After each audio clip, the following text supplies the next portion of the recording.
Excusez-moi, Vous ne serez pas le fameux pianiste que j'ai pu voir au théâtre? cela dépend. Quand y étiez-vous? Hier soir, Clair de lune de Debussy. Presque. Il s'agissait en l'occurrence du clair de lune de Beethoven. Eh oui, exact. Je me trompe à chaque fois. En tout cas, ravi de vous avoir rencontré.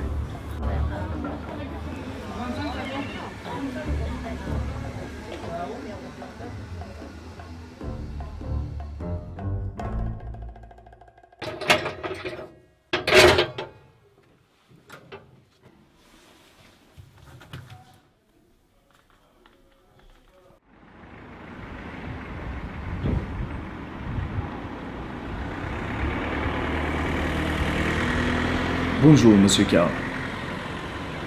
Comme à l'accoutumée, cet enregistrement s'effacera après sa lecture, alors soyez attentifs.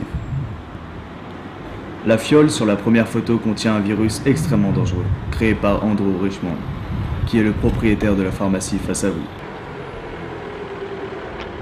Des services d'espionnage russes se servent de lui pour faire chanter les autorités, en menaçant de répandre ce virus à grande échelle. La fiole est enfermée dans un coffre en acier, dont la clé est enfermée dans une armoire blindée. La clé de cette armoire est elle-même enfermée dans un coffre possédant une combinaison à 3 chiffres. Ce coffre, lui, se situe au dernier étage du bâtiment de haute sécurité que vous pouvez apercevoir à votre gauche. La seule personne à connaître la combinaison est Clara Afrek, la directrice du bâtiment. Son bureau se trouve au 2e étage, dans une grande pièce dont la fenêtre donne sur la cour principale. Des caméras de surveillance sont présentes à l'intérieur et à l'extérieur du bâtiment, et sont toutes équipées d'un dispositif de reconnaissance faciale. L'opérateur dans la salle des commandes s'appelle John Sesto. C'est le seul homme du personnel qui surveille le retour des caméras.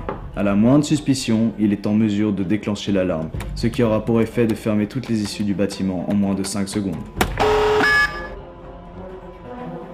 2 agents se sont portés volontaires et sont à votre disposition.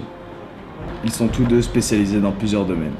Ils vous permettront de récupérer cette fiole et de mener à bien cette mission, à supposer que vous l'acceptiez.